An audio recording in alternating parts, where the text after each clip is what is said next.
ओम श्री गणेशाय नमः। ओम श्री गणेशाय नमः। ओम श्री गणेशाय नमः। ओम नमः शिवाय। ओम नमः शिवाय। ओम नमः शिवाय।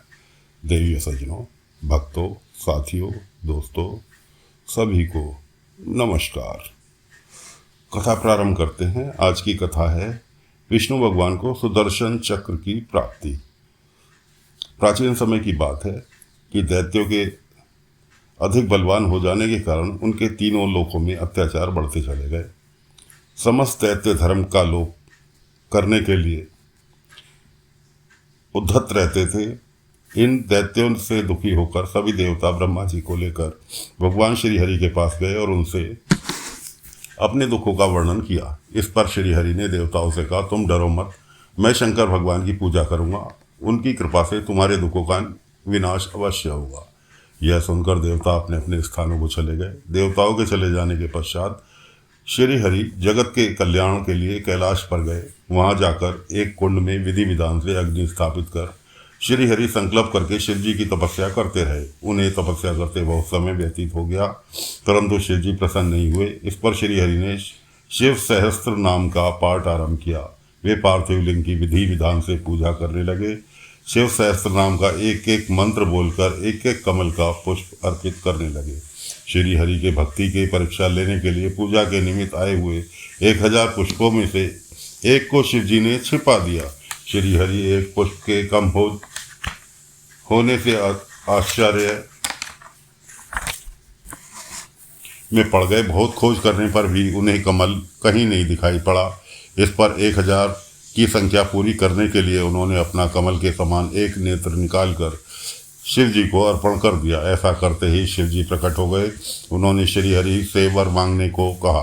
भगवान श्री हरि ने दैत्यों के कारण देवताओं को पीड़ित होने की बात बताई। श्री हरि बोले, इन दुष्ट दानवों को वध करने के लिए मेरे पास कोई अस्त्र शस्त्र नहीं है। मैं इसी कारण से यहाँ आपके पास कैलाश पर आया था। यह सुनकर भगवान शंकर ने श्री हरि को एक दिव्य तथा चमकता हुआ चक्र प्रदान किया। इस चक्र को ही सुदर्शन चक्र कहते हैं। इसी सुदर्शन चक्र की सहायता से श्री हरि ने दैत्यों का वध करके संसार में शांति स्थापित की। तो साथियों, विष्णु भगवान को सुदर्शन चक्र इस प्रकार प्राप्त हुआ। अब शिव सहस्त्र नाम का फल। श्री हरि द्वारा कहा गया सहस्त्र नाम स्रोत का फल महान है। इसी के पाठ से तथा पूजन से खुश होकर भगवान शंकर ने श्री हरि को सुदर्शन चक्र भेंट किया था। भगवान शंकर ने श्री हरि को बताया कि सभी प्रकार के भय से मुक्ति पाने के लिए जो व्यक्ति मेरे इन 1000 नामों से पूजन तथा पाठ करेगा उसके सभी मनोरथ पूर्ण होंगे। यह सुदर्शन चक्र भी तुम्हें भय मुक्त करेगा। इसे धारण करो। जो व्यक्ति प्रातःकाल उठकर मेरा पूजन करके खड़े होकर मेरे इन 1000 नामों का पाठ करेगा उसे सभी सिद्धियां प्राप्त होगी। हे श्री हरि, मैं तुमसे बहुत खुश हूँ, तुम मेरे से कोई वर मांगो। श्री हरि बोले, इस दास पर आपकी कृपा बनी रहे, मैं आपकी भक्ति में सदा सर्वभूर रहूं, बस मुझे यही वरदान प्रदान कीजिए। अब चलते हैं दोस्तों शिव सहस्त्र नाम के विषय में। तो आपको बताया कि शिव सहस्त्र नाम का खड़े होकर विधि विधान से पूजन करने पर आपकी हर इच्छा पूर्ण हो सकती है। अब आगे चलते हैं शिव भक्तों की कथा लेकर। ब्रह्मा जी ने बताया, हे नारद, भगवान शिव का पूजन लक्ष्मी जी के साथ श्री हरि और मैंने प्रारंभ किया था। इससे हमारी सभी मनोकामनाएं पूर्ण हुई। भगवान शंकर का पूजन भार्गव, गौतम, दधीचि, विश्वामित्र, दुर्वासा, व्यास, पाराशर, वैशंपायन, बृहस्पति, यज्ञवल्क्य, जैमिनी, उपमन्यु, गर्गाचार्य आदि सभी ऋषियों ने भी किया था। मैं सभी भगवान शंकर के परम भक्त हैं। इसी प्रकार शुक्र, शौनकादिक ऋषि भी शिव जी के आराधना में संलग्न रहते हैं। आदिति ने वधु के साथ श्रद्धा भक्ति के साथ शंकर के पार्थिव लिंग का पूजन किया। इंद्रादि लोकपाल, वासु आदि देव, सिद्ध, गंधर्व, किन्नर तथा अन्य देवताओं ने शंकर भगवान की आराधना में लगे रहते हैं। शेष, वासुकी, तक्षक, गरुड़ आदि पक्षी गण भी शिव जी की पूजा करते हैं। सूर्य, चंद्रमा, मनु, स्वयंभू, राजा, प्रियव्रत, उत्तानपाद, ध्रुव, ऋषभ, भरत, राजा दिलीप, रघु, अजूर, गुरु वशिष्ठ, दशरथ आदि राजा अपनी रानियों के साथ शिव पूजा में लगे रहते थे। ये सभी शिव भक्त थे। इन सब पर भगवान शंकर की अपार कृपा थी। श्री राम तो शिव जी के परम भक्त थे। वे रुद्राक्ष की माला एवं भस्म धारण किए रहते थे। वे शंकर के पार्थिव लिंग की पूजा करते थे। अब दोस्तों, शिवरात्रि अभी हाल फिलहाल गई है, लेकिन कथा हम आपको आज बता रहे हैं ताकि अगले वर्ष आप जब शिवरात्रि आए तो उसको विधि विधान के साथ आप मनाएं। एक बार पार्वती जी ने भगवान शंकर से पूछा, हे स्वामी, आप किस व्रत के द्वारा भोग और मोक्ष प्रदान करते हो? भगवान शिव जी ने बताया, मुझे प्रसन्न करने के लिए अनेकों व्रत उपवास है, परंतु वेद वाक्ता महर्षियों के 10 उपवास श्रेष्ठ बताए गए हैं। प्रत्येक माह की अष्टमी को व्रत रखकर रात्रि में व्रत को खोलना चाहिए। कालाष्टमी का उपवास रात्रि के समय नहीं खोलना चाहिए। प्रत्येक मास की कृष्ण पक्ष के एकादशी का व्रत नहीं रखना चाहिए। दिन को शिव जी का पूजन करके रात्रि में भोजन करें। शुक्ल पक्ष की त्रयोदशी को रात में भी भोजन नहीं करना चाहिए। शुक्ल पक्ष की त्रयोदशी के व्रत में रात को भोजन करें, परंतु कृष्ण पक्ष की त्रयोदशी के व्रत में रात पर भर निराहार रहना चाहिए। यह सभी उपाय अपनी सामर्थ्य के अनुसार शिव भक्तों को करने चाहिए। मतलब जैसे जिससे जितना बने उतना पूजन करना चाहिए। इन सभी व्रतों में शिवरात्रि का व्रत सबसे श्रेष्ठ है, उसका फल भी अधिक है। शिवरात्रि के व्रत के नियम इस प्रकार हैं।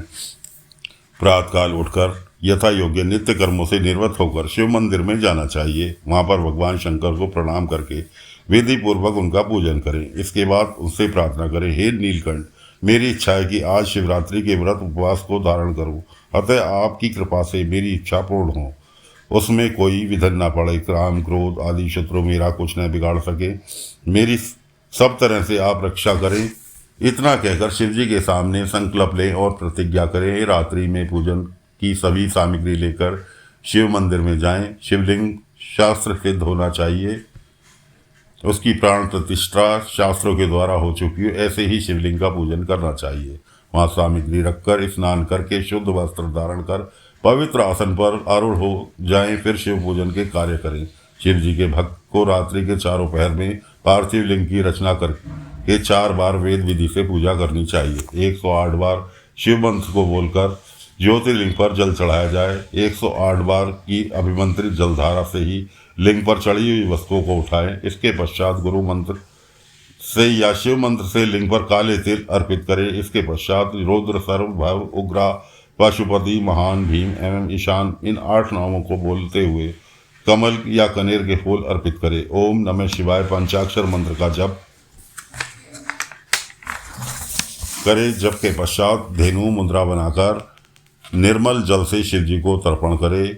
धर्म के अनुसार ब्राह्मण को भोजन कराने का संकल्प करें। पूजन के फलों को शिव जी को अर्पित करें। इसके पश्चात विधि पूर्वक विसर्जन करें। प्रथम प्रहर में किए शिव पूजन के अनुसार ही द्वितीय प्रहर में भी शिव जी का पूजन करना चाहिए।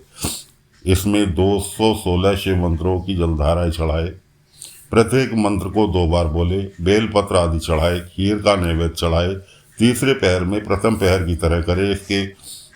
इसमें केवल जौ की जगह गेहूं रखे और पुष्पों में आग के पुष्प रखे। अनेक प्रकार के धूप दीप नैवेद्य अर्पित कर कपूर से आरती करे।